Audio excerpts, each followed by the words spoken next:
দিন যত গড়াচ্ছে, নির্বাচন যত সন্নিকটে আসছে, আমরা দেখতে পাচ্ছি বিএনপি চেয়ারপারসনের কার্যালয়ে গুলশানের ততই কিন্তু ব্যস্ততা বেড়ে যাচ্ছে। বিএনপির ভারপ্রাপ্ত চেয়ারম্যান তারেক রহমানকে ঘিরে তার নেতাকর্মী থেকে শুরু করে বিশিষ্টজনরা এবং দেশ বিদেশের বিশিষ্টজনরাও কিন্তু এখানে আসছেন। আমরা প্রতিদিনের মতো আজকেও দেখছি যে শুক্রবার ছুটির দিন হওয়া সত্ত্বেও দুপুরের পর থেকেই বিএনপির স্থায়ী কমিটির সদস্য নজরুল ইসলাম খান থেকে শুরু করে আরও অনেক নেতাদের এখানে আসতে দেখেছি, বৈঠক করছেন তারা। আপনারা জানেন যে কিছুক্ষণ আগেও আমরা যেমনটা দেখছিলাম যে বিভিন্ন দেশের রাষ্ট্রদূতরা তারাও কিন্তু এই বিএনপি চেয়ারপারসনের সাথে ভারপ্রাপ্ত চেয়ারপারসনের সাথে দেখা করতে এই কার্যালয়ে এসেছেন। আমরা যদি একটু বলি যে দুপুর 4:15টার দিকে আমরা দেখেছি যে পাকিস্তানের হাইকমিশনার তিনি এখানে এসেছিলেন, আধা ঘন্টার মতো বৈঠক করেছেন। এরপরে কিছুক্ষণ পরেই আমরা দেখেছি জার্মানের রাষ্ট্রদূত তিনিও এখানে এসেছেন তারেক রহমানের সাথে, তিনিও ঘণ্টাব্যাপী বৈঠক করেছেন। তিনি বের হয়ে যাওয়ার পরে আমরা দেখেছি কিছুক্ষণ আগে মূলত অস্ট্রেলিয়ার যিনি হাই কমিশনার তিনিও এখন ভেতরে রয়েছেন, তার সাথে সাক্ষাৎ করছেন, বৈঠক চলছে। সেটিও দীর্ঘ সময় 20 মিনিট যাবৎ অতিবাহিত হয়ে গেছে, তাদের আলোচনা চলছে। আপনারা জানেন যে বিএনপির যেই স্থায়ী কমিটির বৈঠক রয়েছে, আমরা যতদূর জানি সেটি মূলত রাত 9টার পরে অনুষ্ঠিত হবে। আপনারা জানেন যে বিএনপি চেয়ারপারসন বেগম খালেদা জিয়া তিনি পরলোক গমন করার পরে কিন্তু বিএনপির যেই নেতৃত্ব পর্যায়ে একটি বড় শূন্যতা তৈরি হয়েছে। সেই চেয়ারপারসনের যেই শূন্যপদ, সেই শূন্যপদের জন্য বলা যায় যে যদি বৈঠক হয়, সেখানে যদি কোনো ধরনের সিদ্ধান্ত আসে, সেই সিদ্ধান্ত কিন্তু নিয়েও পুরো দেশ যেরকম আগ্রহ, তেমনি আমরাও বলতে পারি যে সেরকম সিদ্ধান্ত আসতেও পারে। তবে সেই রকম কোনো তথ্য কিন্তু আমাদের কাছে এখন পর্যন্ত নেই। তবে বৈঠক আজকে হবে, এই বৈঠকে আরও গুরুত্বপূর্ণ বলা হচ্ছে, কেননা তারেক রহমান তিনি আপনারা জানেন যে তিনি নির্বাচনী যেই কার্যক্রমগুলো রয়েছে তার মধ্য দিয়ে তার যে নির্বাচনী প্রচারণা সেটা তিনি শুরু করবেন। তিনি দেশের বিভিন্ন প্রান্তে ঘুরবেন, বেশ কয়েকটি জেলায় তিনি ঘুরবেন, সেখানে তিনি নির্বাচনী প্রচারণা চালাবেন, ভোটারদের সাথে কথা বলবেন, নানান যে পরিকল্পনা সেগুলো তুলে ধরবেন। কেননা তিনি যখন দেশের মাটিতে পা দিয়েছিলেন তখনই তিনি বলেছিলেন যে আই হ্যাভ এ প্ল্যান। সুতরাং বাংলাদেশ সম্পর্কে তার যে পরিকল্পনা, ভবিষ্যৎ বাংলাদেশ কিভাবে গড়ে তুলবেন, সেই বাংলাদেশ নিয়ে যাবতীয় যে পরিকল্পনাগুলো রয়েছে সেগুলো ভোটারদের সামনে উপস্থাপন করবেন, তাদের সাথে দেখা করবেন, সাক্ষাৎ করবেন। কেননা দীর্ঘদিন তিনি নির্বাসিত জীবন কাটিয়েছেন, একটা দেশে তিনি অবস্থান করেছিলেন, সেখানে যে কৃষ্টি কালচার, সেখানে রাজনৈতিক পরিস্থিতি সব কিছু মিলিয়ে তার যেই নখদর্পণে যে ভবিষ্যৎ পরিকল্পনাগুলো রয়েছে সেগুলো যেমনি তুলে ধরবেন, তেমনি ভোটারদের মধ্যে একটা আগ্রহ তৈরি হয়েছে তার যেই নির্বাচনী সফর নিয়ে। সেই নির্বাচনী সফরটাও আপনারা জানেন ইতিমধ্যে তিনি রোডম্যাপ দিয়েছেন। তিনি বেশ কিছু জেলায় যেরকম যাবেন সেখানে জনসমাগম করবেন, তেমনি তিনি আমরা জানি যে রংপুরে যখন তিনি যাবেন সেখানে তিনি জুলাই যোদ্ধা আবু সাইদের কবর জিয়ারত করবেন, তার পরিবারের সাথে কথা বলবেন, স্থানীয় লোকজনের সাথে কথা বলবেন। এই যে সকল কার্যক্রমগুলো রয়েছে সেগুলো বিষয়ে স্থায়ী কমিটির বৈঠকে আলোচনা উঠে আসতে পারে।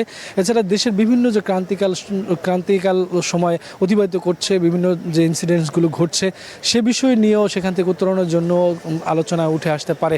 আমরা দেখতে পাচ্ছি যে এই গুলশান কার্যালয়ে প্রতিদিনেই মূলত সকাল থেকে সন্ধ্যা পর্যন্ত যেদিন থেকে বিএনপির ভারপ্রাপ্ত চেয়ারম্যান তারেক রহমান অফিস করা শুরু করেছেন তার পর দিন থেকে এবং সেই দিন থেকে আমরা দেখছি যে বিএনপি যারা নেতাকর্মীরা তাদের উপস্থিতি কিন্তু এখানে বাড়ছে এবং সেটা সকাল থেকে সন্ধ্যা পর্যন্ত রাত গড়িয়ে গেল নেতাদের আনাগোনা কিন্তু এখানে বেড়ে চলছে। তিনি কয়েকদিন আগেও তার যে নির্বাচনী এলাকা রয়েছে, বিশেষ করে ঢাকা 17 আসন, যে আসনটিতেই তার এই কার্যালয়, সেই আসনের যারা নেতাকর্মীরা রয়েছেন, বিশেষ করে তৃণমূলের নেতাকর্মীরা, তাদের সাথেও কিন্তু বৈঠক করেছেন। কেননা তিনি মূলত জানতে চাচ্ছেন ভোটারদের যে ক্রাইসিস, ভোটারদের যে চাওয়া পাওয়া, তাদের যে সমস্যা, যাবতীয় বিষয় তিনি জানছেন এবং সেই অনুযায়ী পরিকল্পনা করছেন বাংলাদেশ বিনির্মাণের জন্য। তেমনি তিনি প্রতিটি যে কর্মী রয়েছেন, নেতাকর্মী, তাদের সাথেও আলোচনা করছেন যাতে নির্বাচনটি অত্যন্ত স্বতঃস্ফূর্তভাবে সুন্দরভাবে নির্বাচনকালীন সময় পার করতে পারেন এবং কিভাবে তাদের নির্বাচনী এজেন্ডা বাস্তবায়ন করবেন, কিভাবে তাদের ইস্তেহার তুলে ধরবেন, যাবতীয় যে কূটকৌশলগুলো রয়েছে সেগুলো নিয়ে কিন্তু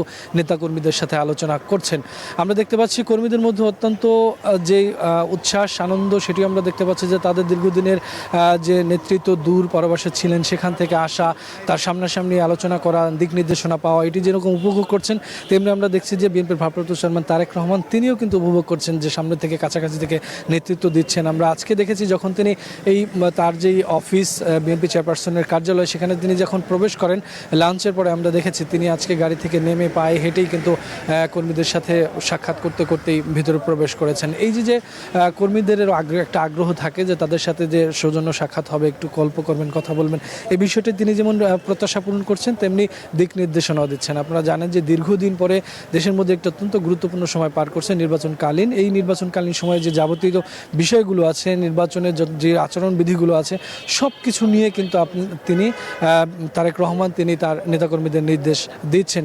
সে ধরনের আলোচনায় উঠে আসছে। আমরা দেখছি যে বিএনপি যে অঙ্গ সংগঠন, সহযোগী সংগঠনগুলো রয়েছে, সব সংগঠনের নেতাকর্মীদের সাথে কিন্তু তারেক রহমান পর্যায়ক্রমে বৈঠক করছেন। জুলাইয়ে যারা নেতৃত্ব দিয়েছেন তাদের সাথে, সিনিয়র সিটিজেন তাদের সাথে, বিভিন্ন বিশিষ্ট জনের সাথে, বিভিন্ন সংগঠনের নেতৃবৃন্দর সাথে কিন্তু বিএনপির ভারপ্রাপ্ত চেয়ারম্যান তারেক রহমান বৈঠক করছেন। আমরা দেখছি বিভিন্ন স্টেক হোল্ডারদের সাথেও তার যে বৈঠক তা কিন্তু ক্রমাগতভাবে চলছে।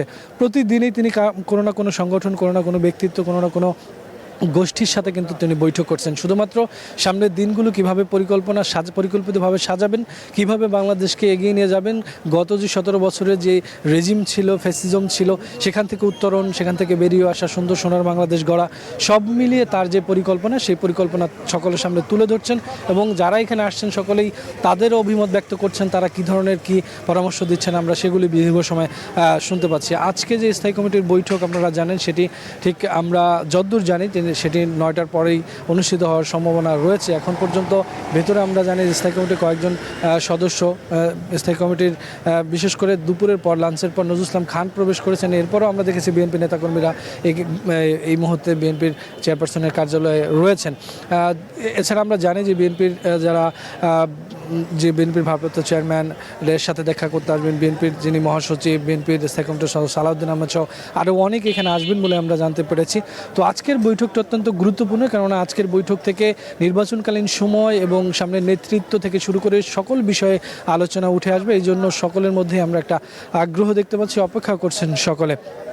কিছুক্ষণ আগে যেটা বলছিলাম যে এই কার্যালয় ঘিরে প্রতিদিনের যে কর্মযজ্ঞ, সেই কর্মযজ্ঞের অনুযায়ী আজকেও আমরা দেখতে পাচ্ছি যে বিএনপির ভারপ্রাপ্ত চেয়ারম্যান তারেক রহমানের সাথে দেশীয় নেতৃবৃন্দ যেরকম দেখা করছেন তেমনি কিন্তু বিদেশি বিশিষ্টজন, বিশেষ করে বিভিন্ন দেশের রাষ্ট্রদূত, তারাও কিন্তু বৈঠক করেছেন। তো কী ধরনের আলোচনা রাষ্ট্রদূতদের সাথে হচ্ছে সেটি কিন্তু আমাদেরকে বলা হয়নি। হয়তো বা কিছুক্ষণ পরেই বিএনপির নেতৃত্ব পর্যায়ে বা বিএনপির প্রতিনিধিত্ব পর্যায় থেকে আমাদেরকে ব্রিফ করবেন, তারা হয়তো বা জানাবেন কী ধরনের আলোচনা ভেতরে হয়েছে, তখন আমরা পরবর্তী সময় জানাতে পারবো। আমরা যতদূর জানি যে আরও কয়েকজন রাষ্ট্রদূতের এই বিএনপির কার্যালয়ে আসার সম্ভাবনা রয়েছে এবং তারাও বিএনপির ভারপ্রাপ্ত চেয়ারম্যান তারেক রহমানের সাথে বৈঠক করবেন। তো সব মিলিয়ে গুলশানে বিএনপি কার্যালয়ের সামনে থেকে এই ছিল এই মুহূর্তে। আপনারা আমাদের সাথেই থাকবেন।